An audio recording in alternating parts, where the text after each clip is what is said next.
Всем привет! Новая серия на степ-деке. Сделал маленьких 2 рейса, коротких такие. Утром загрузился, на следующий день выгрузился, не снимал, потому что было неинтересно. Трубы какие-то там, деревяшки, короче. Забираю сегодня интересный груз, пойдемте покажу. Просто какая-то невезуха. Прошлый груз я разгружал, поехал на городскую свалку. Колеса просто... Я, кстати, там еще застрял, многие должны были видеть в инстаграме. Приехал на вторую загрузку, и здесь такая же каша, посмотрите. Короче, весь в грязи, ботинки вообще в хлам. Значит, груз надо было на рампах, чуть позже груз покажу, солнышко там мешает. Но у них тут есть деревяшки, они называются мэтцы. Он говорит, хочешь, мы можем построить как бы импровизированную рампу и по ним заехать. Я говорю, ну это было бы гораздо лучше, чем устанавливать рампы. Поэтому сейчас он построит мне специальный заезд, и я уже буду заезжать. Видите, Фредик весь в грязике. Офигеть.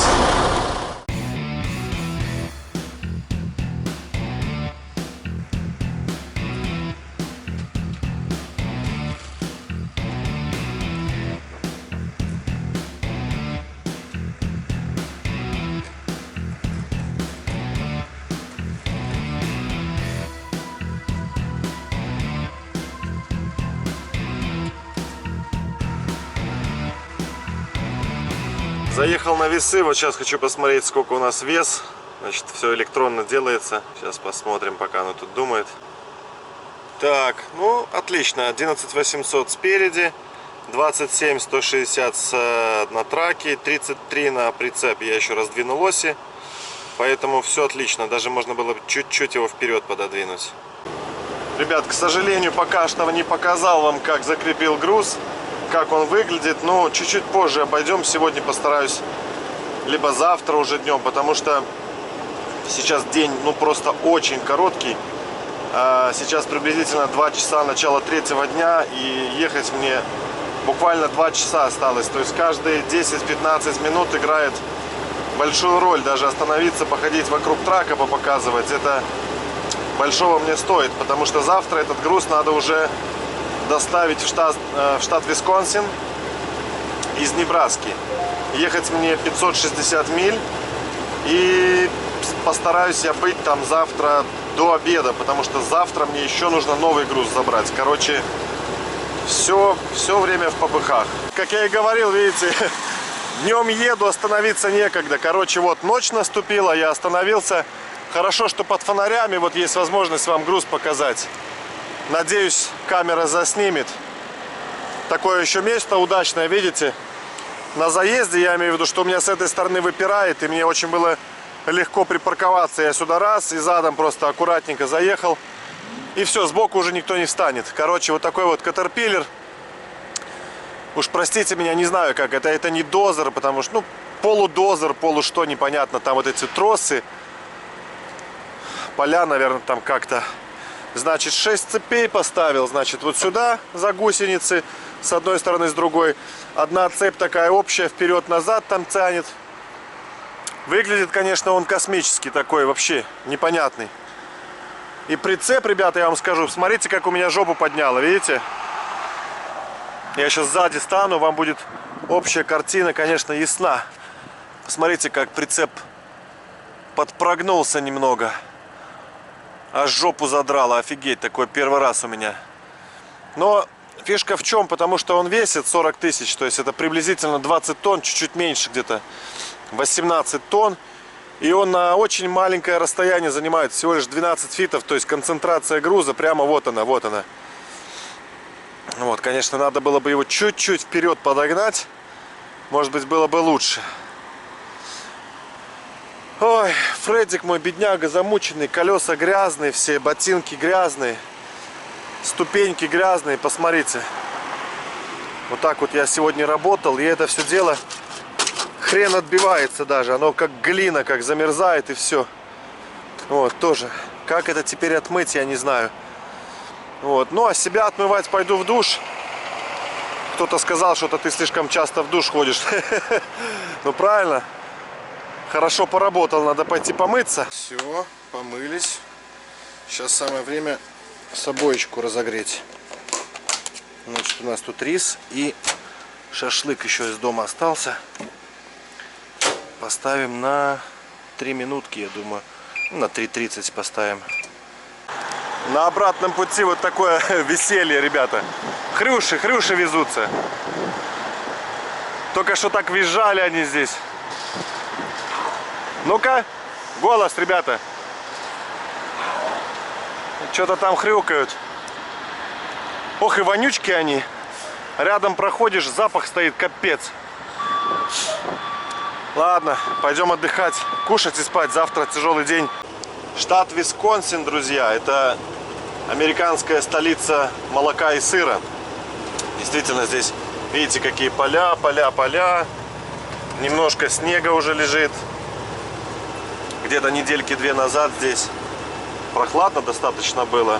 Ну, похолодание. Сейчас на улице где-то +1, +2. А недели 2-3 назад здесь прям заморозки были, где-то до -7, наверное. То был снежок, насыпался. Вот. И что, поля, выращивают много животины здесь, коровы.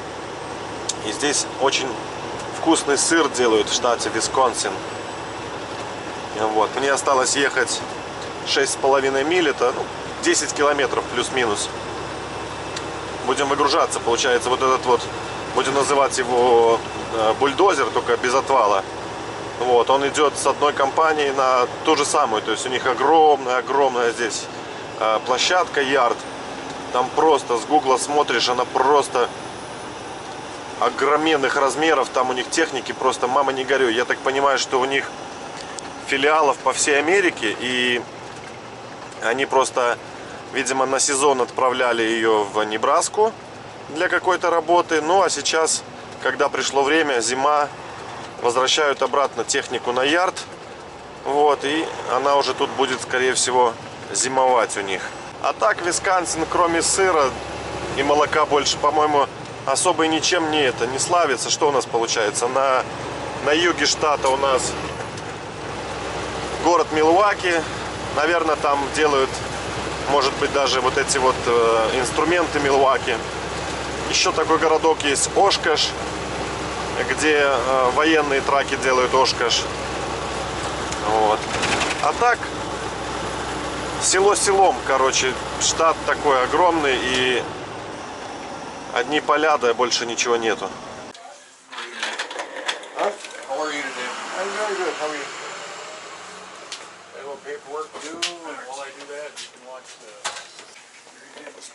If you are going to visit a Michael's yard, you must adhere to these rules for the safety and smoothness of your visit.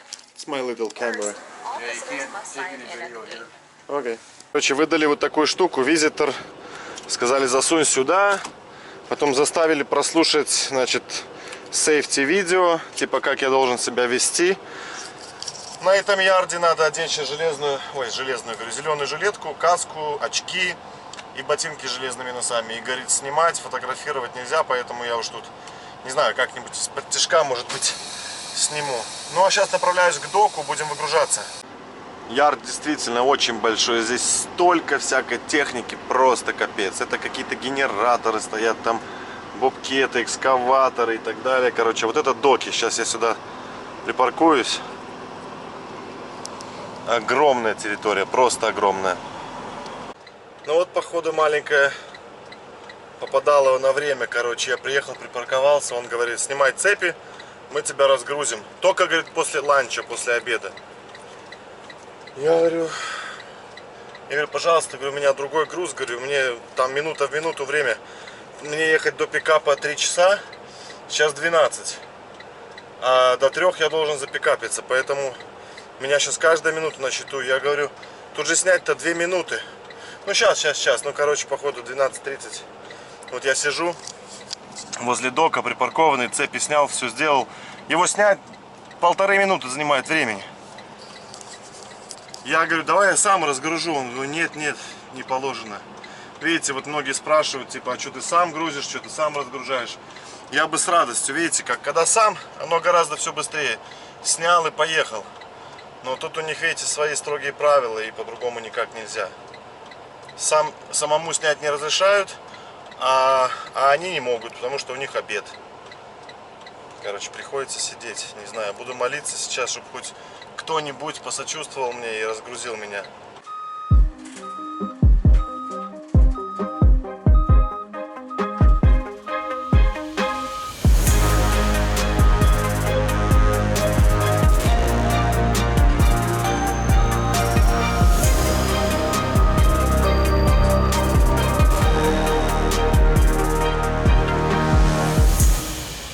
Потерял свои пластиковые очки. Пришлось... Ну, очки это защита, чтобы просто в глаз не попало ничего. Поэтому они позволили мне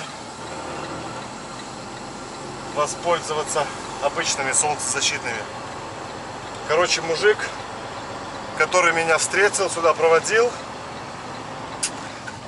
именно тот, которому я сказал, что я опаздываю. Я действительно опаздываю. Короче, украл у себя 10 минут ланча. Вот он разгрузил его, здесь бросил и пошел кушать. Спасибо ему огромное. Сейчас я выезжаю с этой базы и лечу на новую загрузку. Здесь, в этом же штате, но, правда, переехать надо 3 часа. Значит, городок такой называется Лакросс, Висконсин. Там у нас, вот там за рекой уже штат Миннесота, а это получается граница.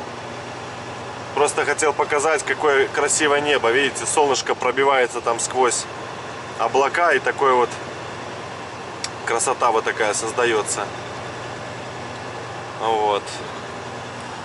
Даже вон какие-то сугробы есть немножечко, видите.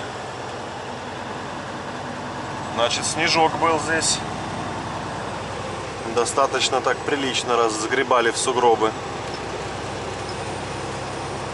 А вот с правой стороны памятничек стоит.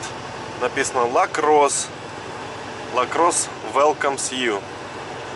Приветствует вас. Ляха-муха, ребята. Ляха-ляха. Короче, опять у меня работа в грязюке.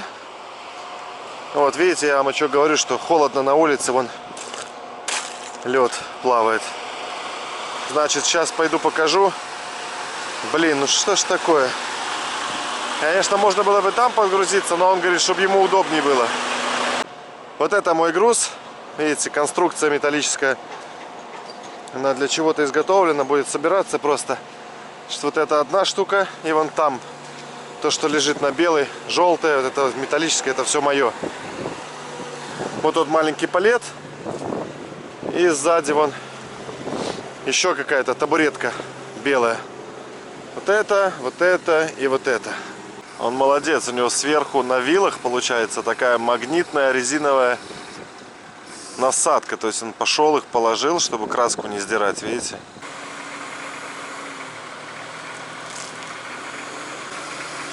Называется операция доставация.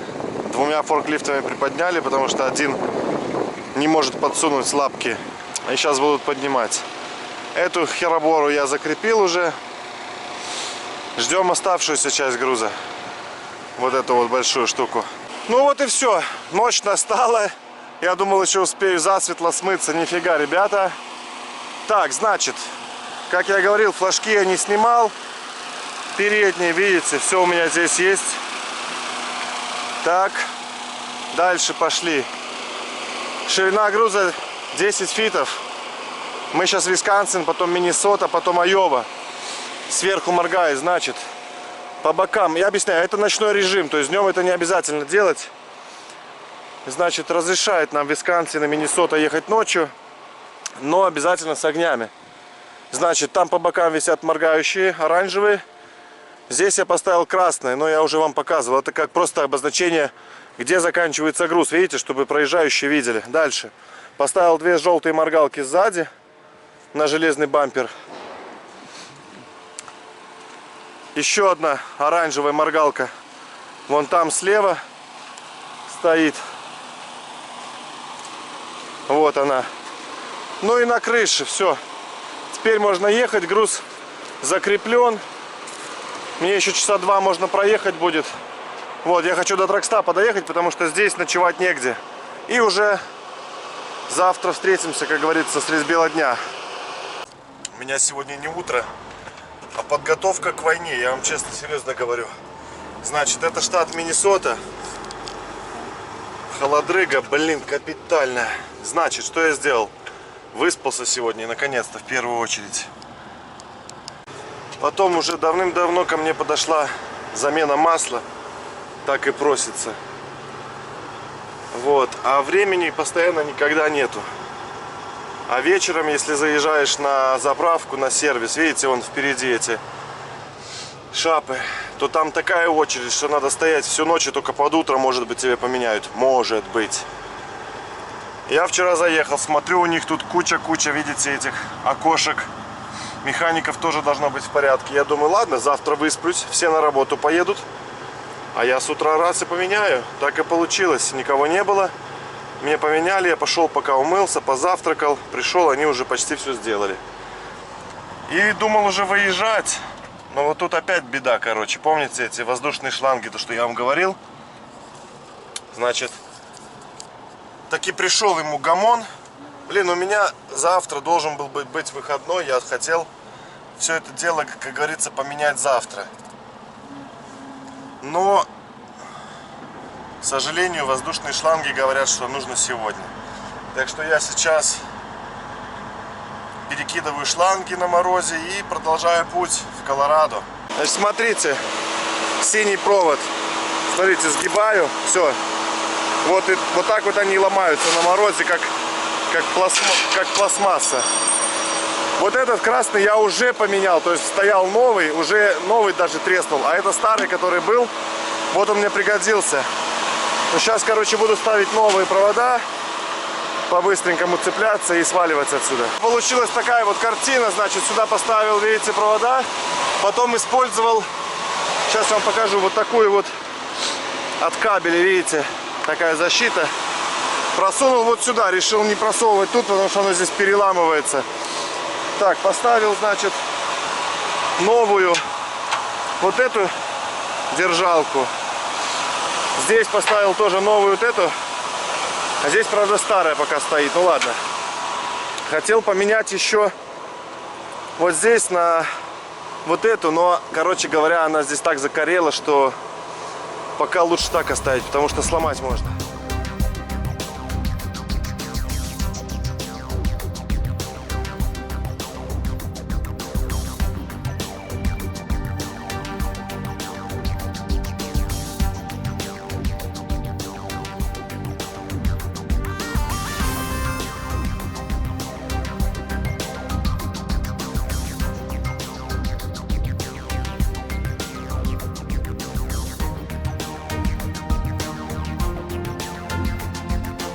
Всем утро. Утро доброе. Значит, я уже покушал, оделся, умылся, зубки почистил. Сейчас вот взял горячего кофе и готовлю себе небольшой такой завтрак-перекус.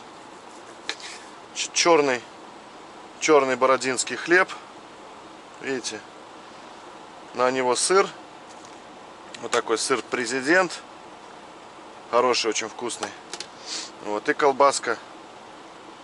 Салями. Вот. Сейчас поедем, будет нам вкусно. Ну, это еще на разочек останется. Тут у меня есть, смотрите, что у меня тут есть. Салка копченая. Вот такое вот красивое, видите, янтарное. Класс, вкусная штука. Колбаску туда отправляем. Ну все, отправляемся в путь-дорожку.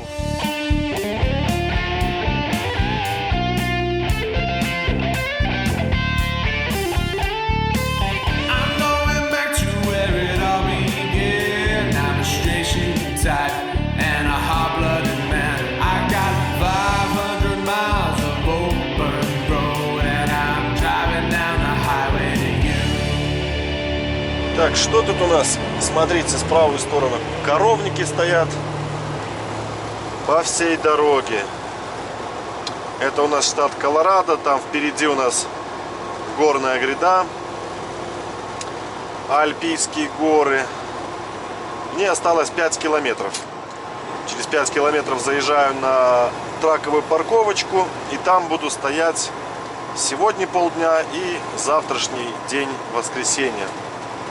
До разгрузки мне где-то там останется, может, 15-20 километров. Ну, в общем, недалеко. Просто там поблизости больше ничего нету. Можно, конечно, туда приехать, припарковаться. Но нет возможности ни в душ сходить, ни в туалет, покушать нормально. Здесь как раз у меня городок будет небольшой. И здесь мы останемся на 1,5 дня. Съездим в магазин, что-нибудь покушать приготовим, отдохнем. И уже в понедельник, как говорится, продолжим работать. Что, сегодня выходной. Сейчас хочу поехать в Walmart.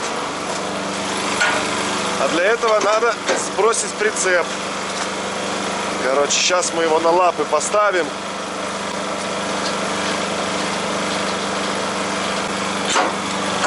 Достанем блокировочный штырь. Так, прицеп отцеплен.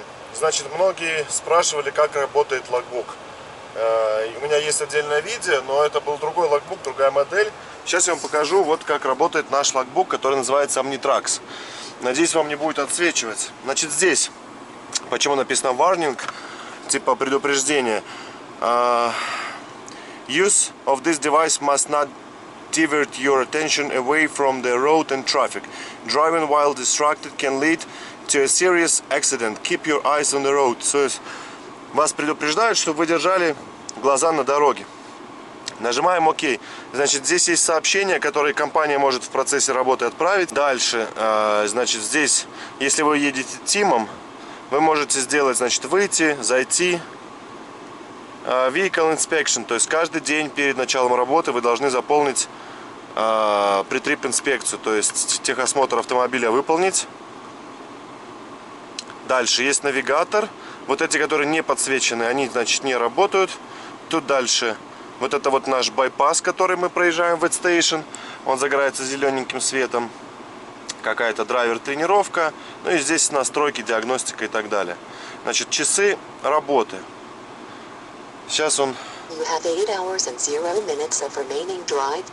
Видите, он нам сказал, что у меня сейчас есть 8 часов до перерыва работать. Значит, это мой статус off duty. Начал я его вчера в 4:30, сейчас 3 часа дня, и уже вот 22 часа я нахожусь в этом статусе. Чтобы поменять статус, я нажимаю change.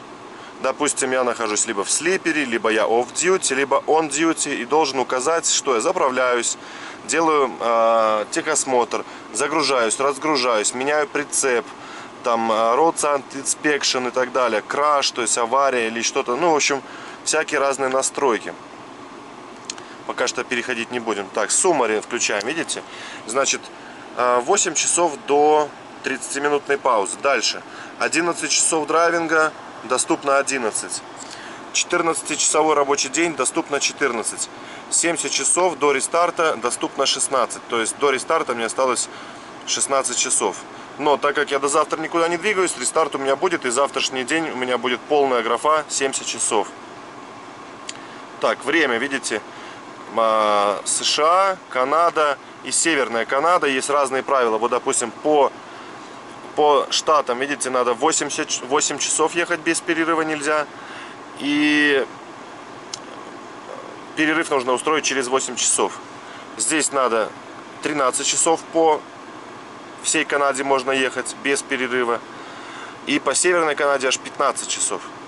Короче, здесь, конечно, в Канаде лучшие условия. Это графы, как ваш день проходит. То есть вот можно посмотреть мой вчерашний день.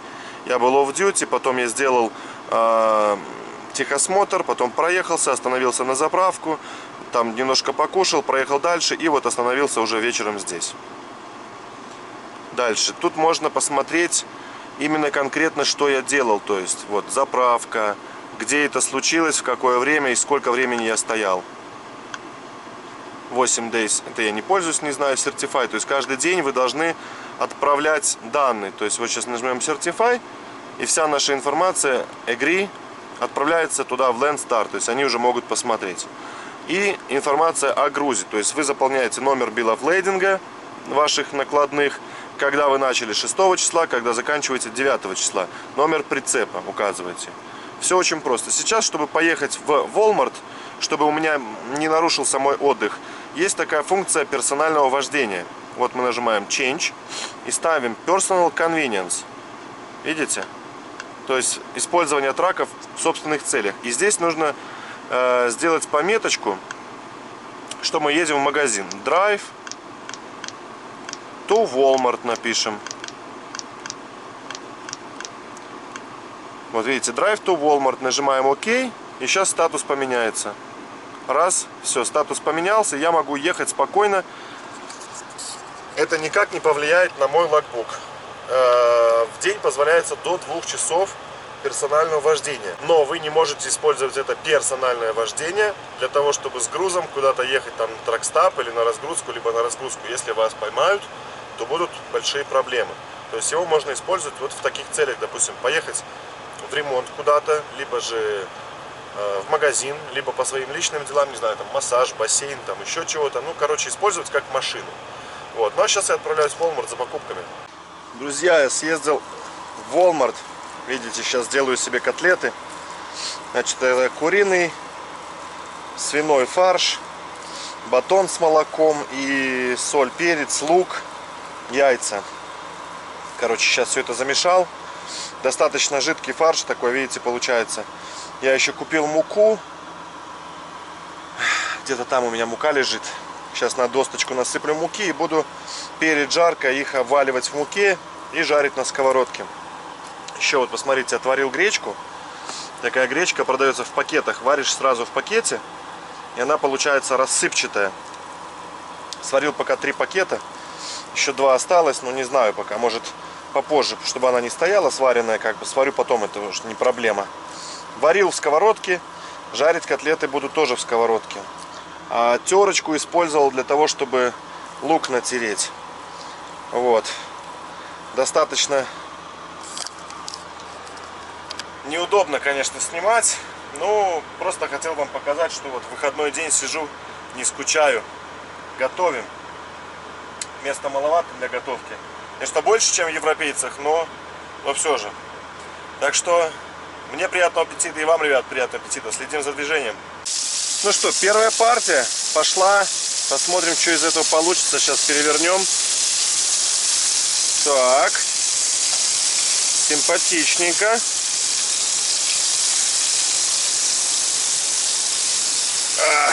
Ребята, запах как дома. Я где-то когда-то слышал, кто-то говорит, типа, вот в траке готовить, там вонять будет. Ребята, это не вонь, это запах. Запах домашних котлет. Понимаете, о чем я говорю?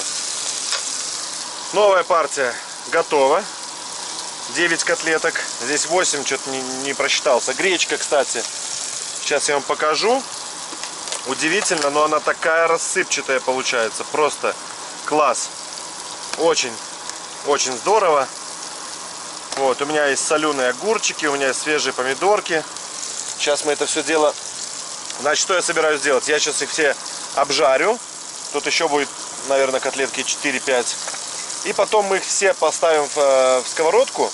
Добавлю немножко воды на маленький огонь и протушу, чтобы они доготовились. Потому что, ну, есть шанс, что, может быть, они не прожарятся. Ладно, приступаю к формовке вот этих вот, обваливанию в муке. Так, вы меня сейчас, друзья, спросите. Я сразу извинюсь за то, что я руками, но у меня руки чистые. Вы меня сейчас спросите, типа, а стоило ли это того потратить столько времени, не знаю, там полдня на то, чтобы пожарить одну сковородку котлет. Не проще ли там пойти в какой-то ресторан или там по деньгам я? Нет, ребят, не проще. Нет, конечно, проще, но ситуация совсем в другом. Просто хочется нормальной домашней еды, это раз. Во-вторых, вот я сижу в траке больше, наверное, почти 1,5 суток ничего не делаю. Да, это какой-то реальный кайф. Что-то приготовить, знаете, для себя. Вот. Что я сейчас собираюсь делать? Вот я выложил все котлетки, которые нажарил. Сейчас добавлю немножко водички. Масло я вытер, все вы видели, сковородка чистая. Совсем буквально немножко. Вот. Накрою это дело крышкой. Сейчас поставим температуру такую совсем небольшую. Так, есть.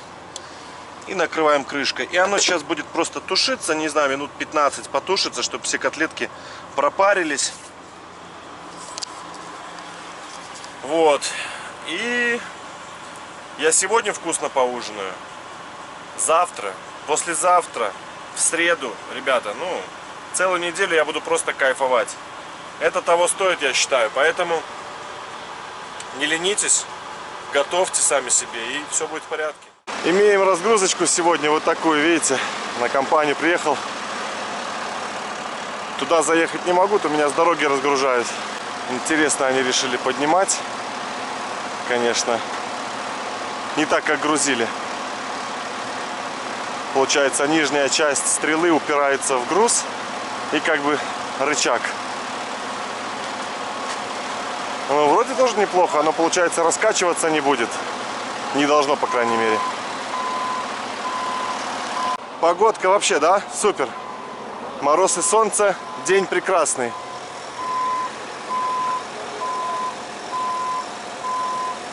Нормально, она вообще не раскачивается, класс. О, молодцы. Так, и остался вот этот кусок. Второй пошел. Нормально, пацаны быстро разгружают. Сейчас разгрузимся. И все. Все, последний кусок поехал. Бумаги подписаны. Сфотографировал, отправил на оплату. И сейчас я, ребята, отправляюсь на новую загрузку. Но это уже будет в следующей серии. Наш рейс на сегодняшний день закончен. Всем большое спасибо за просмотр, за поддержку. Вам всем крепчайшего здоровья, с наступающими праздниками. Всем пока, увидимся в новой серии.